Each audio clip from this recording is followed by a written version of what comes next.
Hey guys, Matt, IronTrap Garage, and again, we're back working on the 38 convertible. We got some momentum going with all the things we've been doing. Last video we got the electric trunk popper opening and working, and we filled all the holes in there and uncovered some damage, which is to be expected with an old customized car like this. So next thing is, Steve's been working in the background on getting some of the wiring going on this car, but one of the things he needs is to be able to put the gauges in and start looming all the wiring for the gauges, and the dash is still in bare metal. So what I'm going to work on in this video is get the dash pulled out, do a little bit of body work on the space where we welded and filled in the dash, fill any extra holes, and then we're going to take the Garnish molding and the dash and all of that and spray it in that nice GM Polar White, I believe it is, that we sprayed the firewall in, and get everything ready to put back in and have a couple pieces at least shiny by the end of the video. So let's get started.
All right, so got everything painted yesterday evening. Put it in primer end of the work day, and then I came out a few hours later after the primer flashed, and we sprayed it. Right, Moon? Actually, Moon stayed inside, but I got this all sprayed, and same white we used on the firewall. Looks pretty cool. So everything should be dry now. It sat overnight. It's been 8 or 10 hours. So should be good to handle. And Steve's just about got the major wiring under the dash at least kind of roughly loomed and routed. So we should be able to start installing some of this stuff and see how it looks. I'm excited to put the garnish and all those pieces on because we've never really had the garnish molding on. So that'll be kind of neat. So carefully put some of these parts on and see if we can see how it's going to look.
All right, so Steve, we got the dash and all the trim and everything in. Steve's been working away at wiring, and we just kind of tucked some of the wiring up for now, just so we could have our small victory.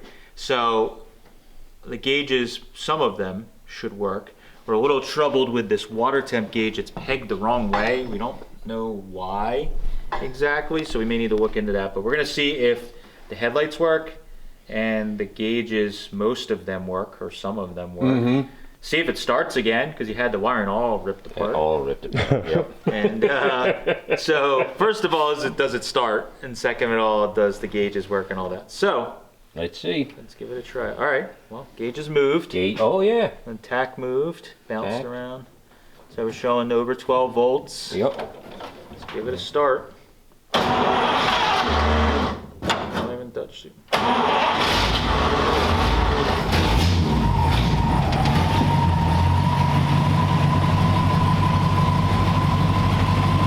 Charging. Oh yeah, wait, it's almost up to 14 volt. 14, it is at 14. Battery needs some help. Oil pressure's there. Yeah, it's there. It's there. Let's hope it gets better someday. We don't need the whole gauge, just a Part little of it, piece of it there, yeah. Tack's working. Oh, cool. Hey, we got a tack. Good thing this race car. All right, let's try the headlights. Hey. Wow, the glow is cool in that. They must have put like yellow bulbs in it so it has that old-timey glow. I like that. That's a neat look. Yeah, I like that a lot. That's awesome. Headlights are working? Both headlights are on? Heck yeah. Yeah.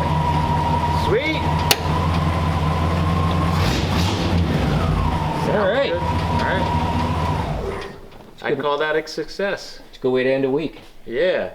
Got a pretty dash in. The gauges work. The thing That runs looks so again. Good. That looks so good. Very, very cool. Well, that's all we have for this one, guys. Thank you for following along, and let us know what you think of the dash arrangement. And remind you guys, it's not done yet. There are things we need to add, but let us know what you think down below of the white dash with all the gauges and everything. Thanks. See ya.